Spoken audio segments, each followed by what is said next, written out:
Poem with Poet brings you his new series on Navratri. On these divine nights, let's illuminate the philosophy behind the religion.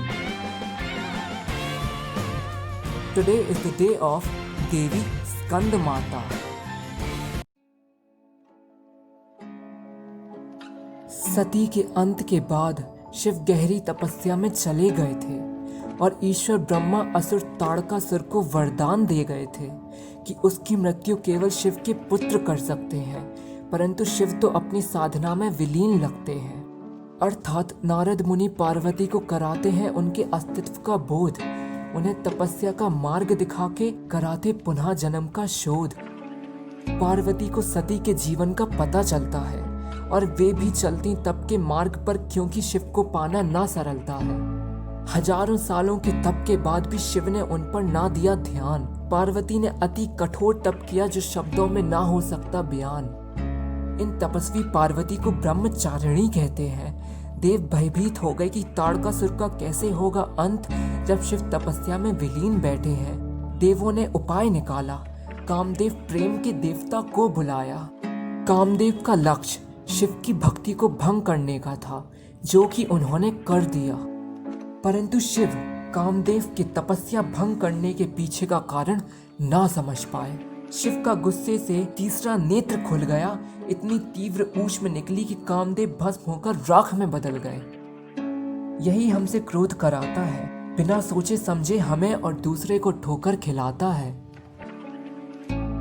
Shiv का तप भंग होने के कारण उन्होंने पार्वती के तप को देख लिया और विवाह के लिए भी तैयार हो गए कि समझ गए ये वही सती है जिन्हें उन्होंने कब का खो दिया। शिव की तीसरी नेत्र की ऊर्जा व पार्वती के प्रेम से एक ऊर्जा पुंज का सृजन हुआ। ऊर्जा पुंज को ताड़कासुर से संभालने का कार्य दिया गया अग्निदेव को। जब तक संतान ना आ जाए, जब तक संभालने का कार्य दिया गया अग्निदेव को।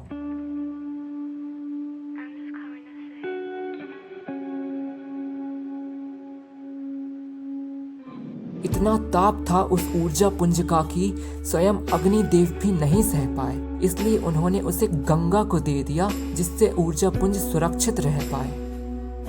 अंत में पुत्र, जिसके 6 मुख हैं, उसने ऊर्जा पुंज में से जन्म लिया, परंतु पालन पोषण कृतिका लोक की कृतिकाओं ने किया। और दूसरा नाम स्कंद, अर्थ बहने वाला, क्योंकि ऊर्जा पुंज को गंगा माता को सौंपा गया था। और ऐसे आया स्कंद की माता, स्कंद माता पार्वती का एक और रूप।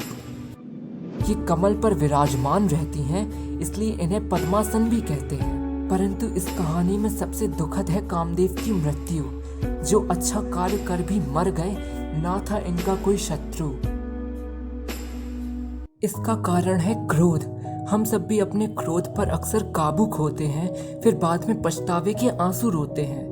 यदि हम क्रोध पर नियंत्रण पालें तो शायद अत्यधिक अपराध रुक जाएं। यदि हम शांत वातावरण में खुद को आमंत्रण दे दें तो शायद अत्यधिक विवाद रुक जाएं। परंतु हर बार ऐसा नहीं है। क्रोध आवश्यक भी है। एक गुस्से से भरी जनता गलत निर्णय को भी सही करवा सकती है, अर्थात गुस्से से भरी जनता मनुष्यों के शरीर को भी जलवा सकती है। निर्णय आपका होना चाहिए कि आप अपने क्रोध का प्रयोग कब करेंगे।